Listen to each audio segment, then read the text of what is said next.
السلام علیکم ورحمۃ اللہ۔ دوستو، آج ہم جانیں گے خوابوں کے تعبیر کے حوالے سے۔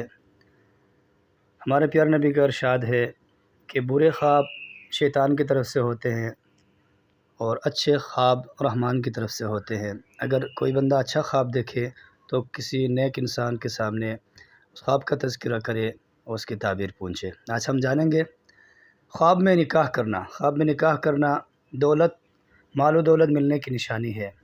خواب میں زیور پہننا، اگر عورت دیکھے کہ خواب میں زیور وغیرہ پہنا ہوا ہے، اگر وہ غیر شادی شدہ ہے تو اس کا مطلب ہے کہ اس کا نکاح ہوگا جلدی، اگر وہ شادی شدہ ہے، وہ حاملہ ہے تو اس کا لڑکا ہوگا۔ خواب میں مرنے والوں کو دیکھنا۔ محترم دوستو، خواب میں اگر کسی نیک انسان کو کوئی خواب میں دیکھے کہ وہ خوش ہے تو اس کا مطلب ہے کہ وہ اپنے حال سے خوش ہے۔ تو یہ تھے کچھ خواب جن کی تعبیر کے بارے میں جاننا ضروری تھا۔